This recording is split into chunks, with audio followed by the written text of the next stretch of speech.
Добър ден! Добре дошли последните километри от дневната класика Родопи 2012. Тук са последните метри, може и километър, може и два преди Пампорово.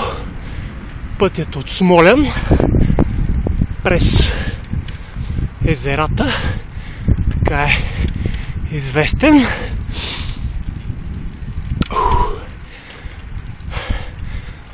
Тук сме сега в сянка. И ето жълтата фанелка, лидера успешно защитава своята позиция.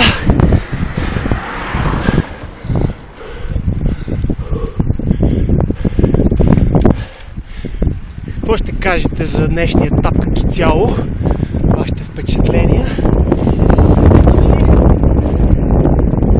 Мисля, че за сега успявам да запазя фанелката на лидер. Все пак това е кралският етап.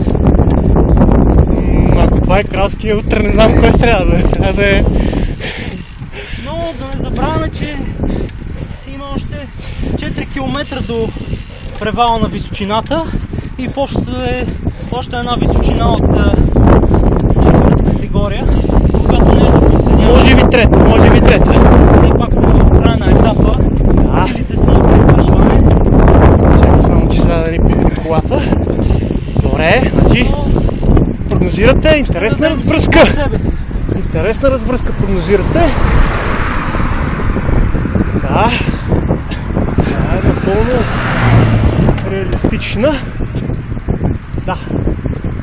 И ето тук след малко е превала. Ето състезателя, който се бори най-добър катерач, прави атака. Така, хоп. Отразява, виждате как отразява. И... Тук е 12%. Да, и обаче караме с 19. Това просто е нещо нечовешко. Това отговаря на ВАМ 1500. Даже 510 може би.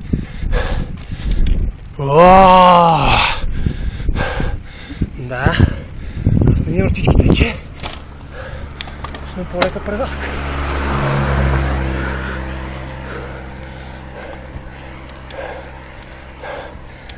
Да, всъщност може би се качваме по-високо, отколкото си мисли Баце Климбър.